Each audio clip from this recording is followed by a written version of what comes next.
Hello guys, once again this is PV Tech Power Africa Solar, and today we want to educate you on one type of inverter known as hybrid inverters. So hybrid inverters are inverters that are able to incorporate both the use of batteries, solar panels uses the solar energy, and the grid. So it is able to work with the three at the same time. So there's benefits of going with hybrid solar in that you have sufficient power, since you are always able to rotate between the three sources of supply, and two, it also helps you with maintaining your battery's lifespan, since most of the time we have hybrid inverters. Usually once the batteries is fully charged, whatever is being produced from the solar direct is used in the house.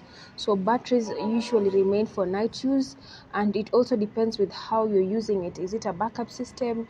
Is it grid tied? It depends with how you have done your configuration.